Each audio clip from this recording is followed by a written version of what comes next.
पंजाब गए, वहां आम आदमी पार्टी जीती, प्रचंड बहुमत के साथ आम आदमी पार्टी जीती। दिल्ली और पंजाब जीतने के बाद अरविंद केजरीवाल जी की लोकप्रियता पूरे देश में बढ़ रही है। पूरे देश में केजरीवाल का संदेश शिक्षा और स्वास्थ्य का मॉडल पहुंच रहा है। पूरे देश में केजरीवाल के नाम पर लोग जुड़ रहे हैं, आम आदमी पार्टी से जुड़ रहे हैं। अभी 2 दिन पहले भारत को दुनिया का नंबर 1 देश बनाने का एक अभियान उन्होंने शुरू किया, जिसके समर्थन में देश के अलग अलग हिस्सों के लोग जुड़ रहे हैं। नरेंद्र मोदी जी के गृह राज्य गुजरात तक में उसमें बड़ा समर्थन हमें मिल रहा है। और जब केजरीवाल की लोकप्रियता बढ़ रही है, केजरीवाल चुनाव में जीत रहे हैं, एक के बाद दूसरा स्टेट, दूसरे के बाद तीसरे स्टेट में पहुंच रहे हैं, तो उसका सबसे प्रमुख कारण है दिल्ली का शिक्षा और स्वास्थ्य का मॉडल। दिल्ली के शिक्षा और स्वास्थ्य की क्रांति। इस बात से परेशान होकर, इस बात से हैरान होकर नरेंद्र मोदी जी को रात में नींद नहीं आती। उनको सिर्फ एक ही चिंता लगी रहती है कि कैसे केजरीवाल को रोकना है, कैसे शिक्षा मॉडल को रोकना है, कैसे स्वास्थ्य को मॉडल को रोकना है। लेकिन मोदी जी, मैं आपको बताना चाहता हूं, ना अब केजरीवाल आपसे रुकने वाले हैं, ना शिक्षा का मॉडल रुकने वाला है, और ना ही स्वास्थ्य का मॉडल रुकने वाला है। आपने हमारे स्वास्थ्य मंत्री को, जिसने मोहल्ला क्लिनिक का मॉडल पूरे दुनिया को दिया, जिसने पूरे देश में स्वास्थ्य के क्षेत्र में क्रांति की, उसको उठा के जेल में डाल दिया। हमारे शिक्षा मंत्री को जेल में डालने की तैयारी है। शिक्षा मंत्री को जेल में डालने की तैयारी कैसे हुई, कब हुई? बहाना क्या लिया जा रहा है? शिक्षा और स्वास्थ्य 2 ऐसा क्षेत्र है जहां पर केजरीवाल का मॉडल, दिल्ली का मॉडल पूरे दुनिया और पूरे देश में लोकप्रिय हो रहा है। अमेरिका का वो अखबार जो नरेंद्र मोदी जी की सरकार के बारे में छापता है कि कोरोना के दौरान लाखों लोगों की मृत्यु हुई,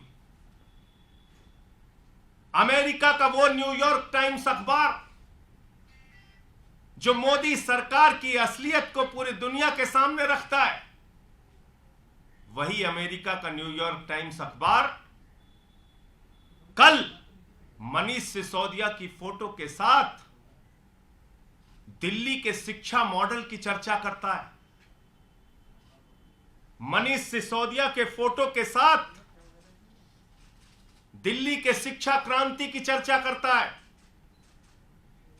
केजरीवाल के मॉडल की चर्चा करता है। इस बात पर पूरे देश को खुश होना चाहिए। पूरा देश इससे खुश है कि आज पूरे दुनिया में मनीष सिसोदिया की चर्चा हो रही है, पूरे दुनिया में उनके शिक्षा क्रांति की चर्चा हो रही है, पूरे दुनिया में केजरीवाल मॉडल की सराहना हो रही है।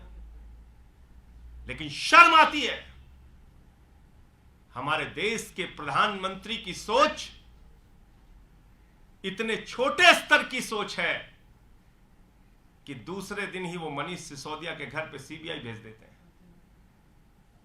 उनको खुश होना चाहिए था कि मनीष सिसोदिया के शिक्षा मॉडल की चर्चा आज पूरी दुनिया में हो रही है, लेकिन वो बौखलाकर दूसरे दिन सीबीआई का छापा डलवा देते हैं। और मसला शराब नीति नहीं है, याद रखिएगा। मकसद शराब नीति की जांच कराना नहीं है, याद रखिएगा। किसी को गलतफहमी हो तो अपने दिमाग से दूर कर लीजिए। मकसद एक ही है, अरविंद केजरीवाल की बढ़ती लोकप्रियता को रोकना। अगर शराब नीति मसला होता, अगर शराब मुद्दा होता, तो सबसे पहली जांच गुजरात के अंदर भारतीय जनता पार्टी के जो नेता नकली शराब बनाते हैं, जहरीली शराब बनाते हैं, सैकड़ों लोगों की जान चली जाती है वो जहरीली शराब बनाकर, तो जांच तो उनके खिलाफ होनी चाहिए थी। जांच की शुरुआत तो उनके खिलाफ होनी चाहिए थी। उनके खिलाफ कोई ईडी, कोई सीबीआई, किसी एजेंसी ने कोई जांच की? तो इसलिए शराब मुद्दा नहीं है, मुद्दा है अरविंद केजरीवाल की मॉडल को, शिक्षा के, स्वास्थ्य के मॉडल को रोकना, दिल्ली के मॉडल को रोकना। लेकिन मैं मोदी जी आपसे बहुत साफ तौर पे कहना चाहता हूं, अपनी इस छोटी सोच से बाहर आइए, बड़े मन से काम कीजिए। अब केजरीवाल आपसे रुकने वाले नहीं है, दिल्ली का शिक्षा मॉडल आपसे रुकने वाला नहीं है, स्वास्थ्य का मॉडल रुकने वाला नहीं है। पहले भी आपने सैकड़ों प्रयास किए हैं, अब भी कर लीजिए। पहले भी आपने मुख्यमंत्री के दफ्तर पे सीबीआई का छापा मारा है, क्या निकला? आज तक कुछ नहीं निकला। मनीष सिसोदिया पे सीबीआई का छापा मार चुके हैं, क्या निकला? कुछ नहीं निकला। हमारे 40-40 विधायकों को पकड़ के जेल में डाला, कुछ क्या निकला? कुछ नहीं निकला। अब रोज सीबीआई ईडी, इन एजेंसियों को, दिल्ली पुलिस, इनको आपने मजाक बना रखा है। कराइए जांच, और हम तो स्वागत करते हैं, आप जांच कराइए जितनी जांच करा सकते हैं। न पहले कुछ निकला, ना अब कुछ निकलेगा। आपका चेहरा जरूर पूरे देश के सामने बेनकाब होगा, यह मैं बीजेपी और नरेंद्र मोदी जी से कहना चाहता हूं। मुझे इतनी बात कहनी थी, आपका कोई प्रश्न हो तो आप पूछ सकते हैं। संजय जी, मनीष जी के यहाँ पीछे सीबीआई के रेड पड़ा है, वो शराब नीति को लेकर, दिल्ली एक्साइज पॉलिसी की आप तमाम बातें कर रहे हैं, लेकिन उस पॉलिसी के अंदर में जो आरोप लगा है कि शराब कारोबारियों को मुनाफा पहुंचाया गया, 144.36 करोड़ का जो फीस है माफ किया गया, नीतियों के अगेंस्ट जाके काम हुआ, ये सब कुछ पब्लिक, इन सारी बातों पर 1000 बार जवाब दे चुके हैं हम लोग। इन सारी बातों का जवाब मनीष सिसोदिया जी दे चुके हैं, पूरी पार्टी दे चुकी है। मैं आपसे पूछ तो रहा हूं, अगर शराब मुद्दा है तो गुजरात में जांच क्यों नहीं होनी चाहिए, जहां पे जहरीली शराब से बीजेपी नेताओं ने, एक जिला पंचायत का सदस्य पकड़ा गया था भाजपा का, जिसके घर में जहरीली शराब, नकली शराब बन रही थी। क्या कार्रवाई हुई ईडी सीबीआई की?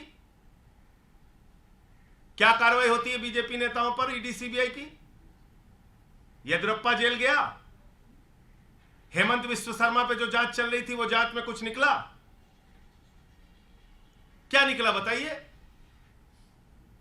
नीरव मोदी, मेहुल चौकसी 20,000 करोड़ लूट के भाग गए, कुछ हुआ? 9,000 करोड़ विजय माल्या लूट के भाग गए, कुछ हुआ? जल जीवन मिशन का हजारों करोड़ का भ्रष्टाचार हमने खोला था उत्तर प्रदेश के अंदर, कुछ हुआ? 42,000 करोड़ का डीएचएफएल ने घोटाला कर रखा है, 29 करोड़ रुपए चंदा दिया है बीजेपी को उसने, कुछ हुआ? मैं आपको फिर दोहरा रहा हूं, मकसद इनका बहुत साफ है, अरविंद केजरीवाल की बढ़ती लोकप्रियता को रोकना। मकसद इनका बहुत साफ है, शिक्षा और स्वास्थ्य का जो मॉडल आज पूरे देश में लोकप्रिय हो रहा है, पूरी दुनिया में लोकप्रिय हो रहा है, उसको बदनाम करना। इसी मामले वो उसमें कामयाब उनको मिलेगी नहीं। इसी मामले में विजिलेंस इंक्वायरी भी हुई थी सर, 11 अधिकारियों के खिलाफ कार्रवाई हुई थी जी। उसके बारे में पार्टी फैसला लेगी, क्या करना है, कैसे हम इस पे अपना जवाब देंगे। इसी मामले में विजिलेंस इंक्वायरी भी हुई थी और 11 अधिकारियों के खिलाफ कार्रवाई हुई। आपको लगता है कि मैं तो आपको याद दिला रहा हूं, ऐसे ही चीख चीख के सारे उस समय भी चिल्लाते थे जब सीबीआई पहुंची थी मनीष सिसोदिया के घर, अरे बहुत बड़ा घोटाला पकड़ने आए हैं, कुछ निकला? कुछ नहीं निकला। 40-40 विधायकों को जब भी गिरफ्तार किया, इतनी ही गंभीरता के साथ, इतनी ही चिल्लाहट के साथ, इतना ही चीख चीख के, उस समय भी भाजपा ही चिल्लाते थे, इस पे ये निकल गया, उस पे वो निकल गया, इस पे ये पकड़ा गया, उस पे राजेंद्र कुमार के कंपनियां पकड़ी गई हैं, फ्लैट पकड़ा गया है, बचेगा क्या? हुआ भाई आज तक? मैं पूछ तो रहा हूं आपसे, आप बताइए। तो ऐसा पहली बार सुंगलू कमेटी बनाई, 400 फाइलों की जांच कराई दिल्ली सरकार की, बाद में कह दिया कुछ नहीं निकला। तो मैं आपको बता रहा हूं, दिल्ली का शिक्षा और स्वास्थ्य का मॉडल पूरी दुनिया में, देश में लोकप्रिय हो रहा है। उसको ही बदनाम करना है, उसको ही रोकना है। एक ऐसी छोटी सोच के प्रधानमंत्री अगर देश में हैं तो शर्म आती है कि वो किस प्रकार से इस देश को आगे ले जाना चाहते हैं, कैसे वो इस देश को आगे बढ़ाएंगे। जिस देश के प्रधानमंत्री की सोच इतनी छोटी हो कि शिक्षा और स्वास्थ्य पे काम ना करने दे, अब बताइए कैसे वो देश को आगे लेके जाएंगे। क्या उनका सपना है इस देश के लिए, क्या सोचते हैं वो इस देश के लिए। कांग्रेस कह रही है कि कांग्रेस कह रही है अच्छे से छापे पड़े हैं तो कोई नहीं बचेगा, अच्छी कार्रवाई हो गया। संदीप दीक्षित मैं ऐड कर देता हूं इसमें क्वेश्चन। पवन खेड़ा जी ने ट्वीट करके कहा है कि एजेंसी के निरंतर दुरुपयोग का एक बड़ा नुकसान यह भी होता है कि जब वो एजेंसी सही काम भी करे तब भी उसके कदम को दृष्टि से देखा जाता है, शक की दृष्टि से देखा। अब पता नहीं, कांग्रेसियों ने तो पूरे देश में अभी कुछ दिन पहले प्रदर्शन किया था ईडी के और सीबीआई के दुरुपयोग के खिलाफ। सारे मुख्यमंत्री, सारे नेता सड़क पे उतर उतर के चिल्ला रहे थे, गलती कर दी, गलती कर दी। तो कांग्रेसियों का अगर ये दोहरा नजरिया है तो वो अपना वो जाने। संजय सिंह की दो सवाल है। अगर आपका एजुकेशन और हेल्थ मॉडल सक्सेस है, जो ऐसा आप कह रहे हैं, हालांकि अपोजिशन पार्टी ऐसा नहीं मानती, तो ऐसा तो जरूरी नहीं कि अगर दो मॉडल सक्सेस तो बाकी के पॉलिसीज में, बाकी के नीतियों में कोई करप्शन नहीं हुआ होगा। अगर आपको लगता है कि मैंने आपके सामने सिर्फ एक सवाल पूछा जिसका जवाब कोई नहीं दे पा रहा। एक ही सवाल आपसे पूछा कि अगर वास्तव में शराब मुद्दा है तो जहरीली शराब से जिस गुजरात में 100 लोग से ज्यादा मारे गए, वहां पर किसकी ईडी और सीबीआई की जांच हुई अब तक? बताइए मुझे। कौन सा बीजेपी का नेता पकड़ा गया? बताइए मुझे। बीजेपी ईडी और सीबीआई जब इनके खिलाफ कार्रवाई करनी होती है तो बीजेपी के खिलाफ वो बिल्कुल पंगु हो जाती है। नहीं नहीं, हमें तो कुछ नहीं करना। इसलिए मैं आपको कह रहा हूं ये बात। और क्या अकेले ये पहला मामला है? मैंने आपको गिना तो दिया कि कितनी बार इन लोगों ने कब ईडी, सीबीआई, दिल्ली पुलिस। अरे भाई, ये इस प्रकार से काम करते हैं। सोमनाथ भारती का कुत्ता पकड़ने 40 दिल्ली पुलिस वाले गए थे, कह रहे थे उसकी जबड़े की जांच करनी है। आप बताइए, ऐसे लोग हैं ये, इस तरह से काम करते हैं।